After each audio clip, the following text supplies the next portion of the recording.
Je vous remercie donc, monsieur le procureur général. Je pense être revenu un peu sur cette question du cautionnement, d'ailleurs très longuement, parce que s'il y a tout au long de ces 2 jours une technique qui a permis à ces différentes personnes conduites devant nous et finalement confiées au juge d'instruction, s'il y a eu encore une fois un concept qui est revenu à reprise, c'est bel et bien ce cautionnement. Nous avons donc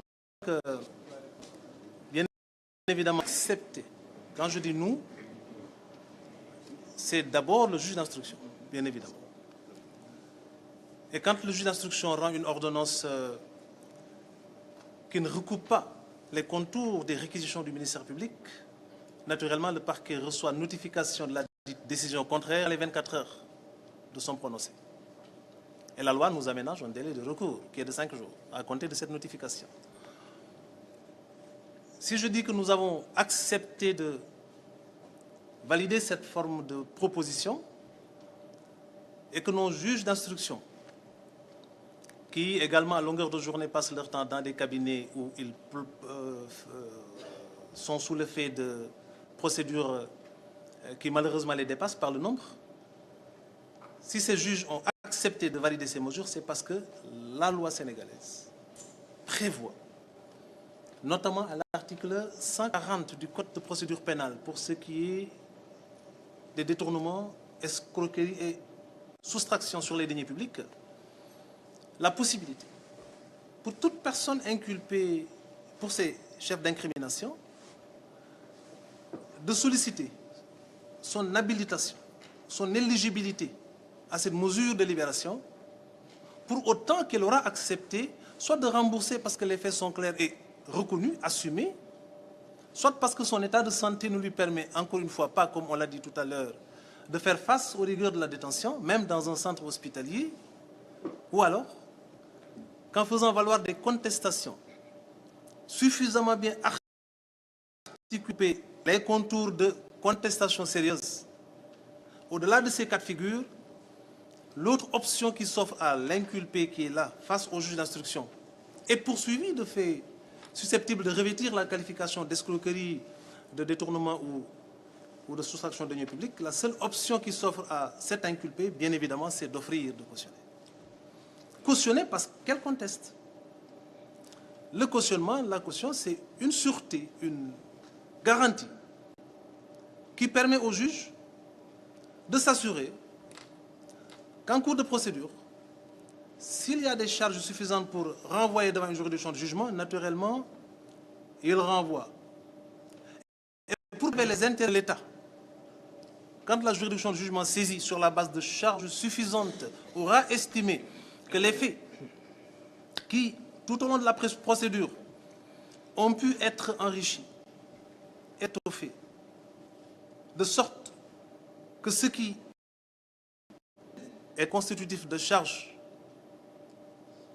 finit par revêtir finalement la caractérisation de preuve,